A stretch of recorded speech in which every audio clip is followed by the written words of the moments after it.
Okay, we are live, and it looks like we have sound today, which is awesome because we absolutely did not when I tried this a couple of days ago.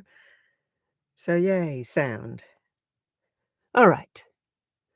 I'm just going to share the actual link for this to Facebook so that anybody else who would like to can come in. I can't see around my ring light. It's very not helpful. Get a shareable link. Okay.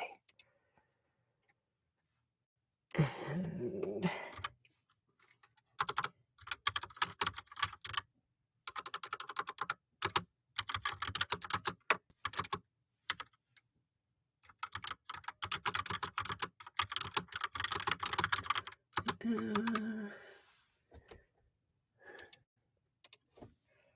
there we go.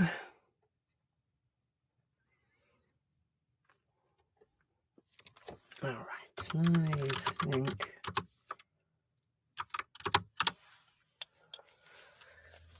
Okay. All right. I will shut that down in case it starts beeping or anything at me. And bring up my recording program. Now, I'm doing, I will be doing when I get it up on my tablet, a couple of chapters from Sense and Sensibility today. Chapter 1, I will be doing a straight-through read as the narrator. There is no other dialogue from any other characters in Chapter 1. Chapter 2, I know, is where we start getting other characters, so that's where I'll be doing the pause and break. Do watch the intro video if you haven't seen it already. It's just going to explain why I'm not reading the whole book and why I keep leaving occasional long gaps. I am very tight for space in here. I've got 2 microphones, the one you're hearing me through and the one I'm actually recording into, and 2 monitors and 2 keyboards and 2 lots of mice and a ring light and a webcam, and I'm occasionally probably going to hit my head on something, but I shall try not to do it too loudly. Okay, let's get started.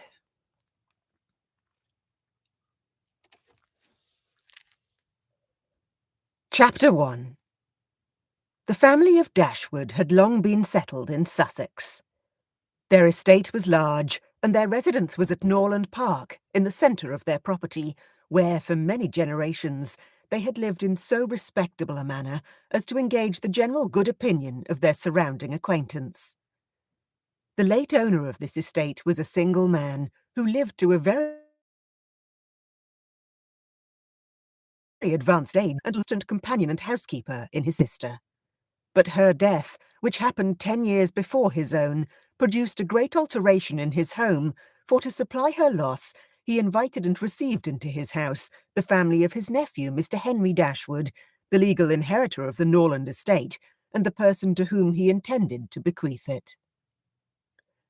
In the society of his nephew and niece and their children, the old gentleman's days were comfortably spent. His attachment to them all increased. The constant attention of Mr. and Mrs. Henry Dashwood to his wishes, which proceeded not merely from interest, but from goodness of heart, gave him every degree of solid comfort which his age could receive, and the cheerfulness of the children added a relish to his existence. By a former marriage, Mr. Henry Dashwood had 1 son, by his present lady 3 daughters. The son, a steady, respectable young man, was amply provided for by the fortune of his mother, which had been large, and half of which devolved on him on his coming of age. By his own marriage, likewise, which happened soon afterwards, he added to his wealth. To him, therefore, the succession to the Norland estate was not so really important as to his sisters, for their fortune, independent of what might arise to them from their father's inheriting that property, could be but small. Their mother had nothing, and their father only £7,000 in his own disposal, for the remaining moiety of his first wife's fortune was also secured to her child, and he had only a life interest in it. The old gentleman died, his will was read, and like almost every other will, gave as much disappointment as pleasure. He was neither so unjust nor so ungrateful as to leave his estate from his nephew, but he left it to him on such terms as destroyed half the value of the bequest.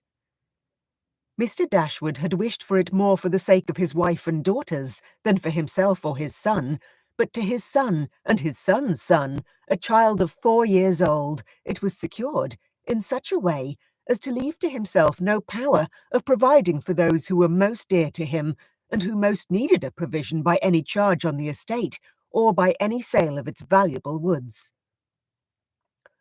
The whole was tied up for the benefit of this child, who, in occasional visits with his father and mother at Norland, had so far gained on the affections of his uncle by such attractions as are by no means unusual in children of 2 or 3 years old, and imperfect, no, not an imperfect articulation.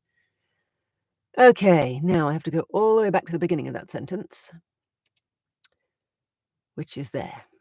Because what you can't cut in is cut in at the middle of sentences. It doesn't work. Okay, where am I? The whole was tied up. All right, that's where I go back to.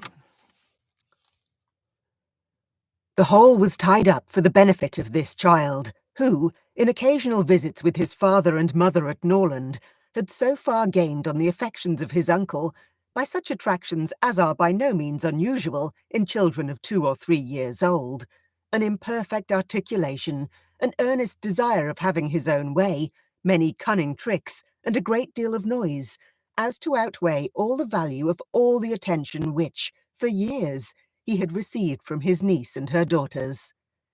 He meant not to be unkind, however, and, as a mark of his affection for the 3 girls, he left them £1,000 apiece.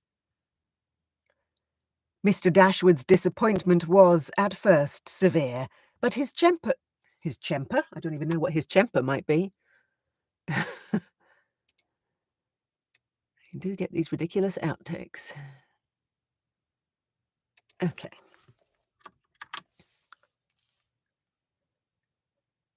Mr. Dashwood's disappointment was, at first, severe, but his temper was cheerful and sanguine, and he might reasonably hope to live many years, and by living economically, lay by a considerable sum from the produce of an estate already large and capable of almost immediate improvement. But the fortune, which had been so tardy in coming, was his only 1 12-month. He survived his uncle no longer, and £10,000, including the late legacies, was all that remained for his widow and daughters.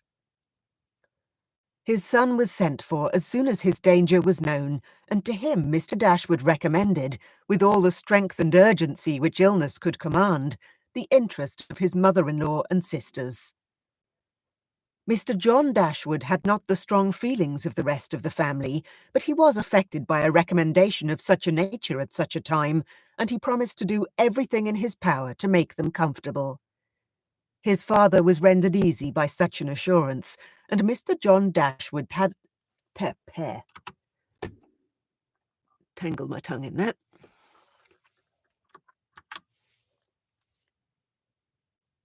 His father was rendered easy by such an assurance, and Mr. John Dashwood had then leisure to consider how much there might prudently be in his power to do for them.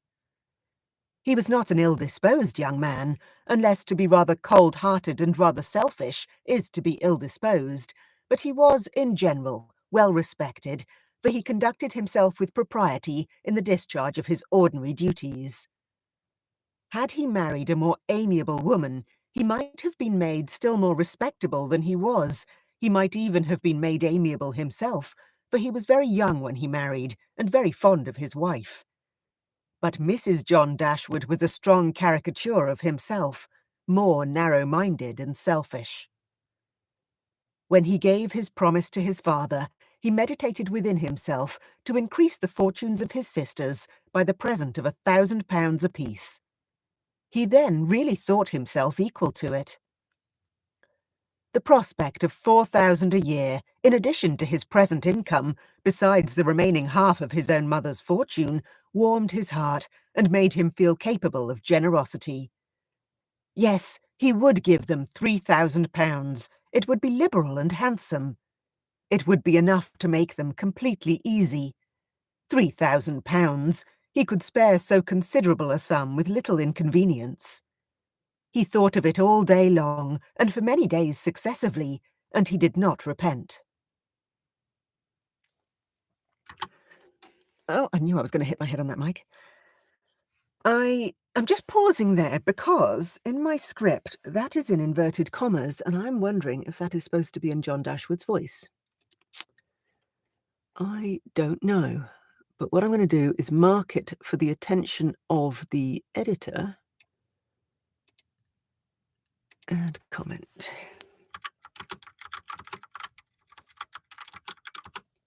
This is supposed to be John Dashwood's voice. Comment. Okay. I have a shared Google Doc, which has been shared to me from the editors, so I can leave comments and corrections, and you quite often find a little thing like that, so I'm just going to leave that one there.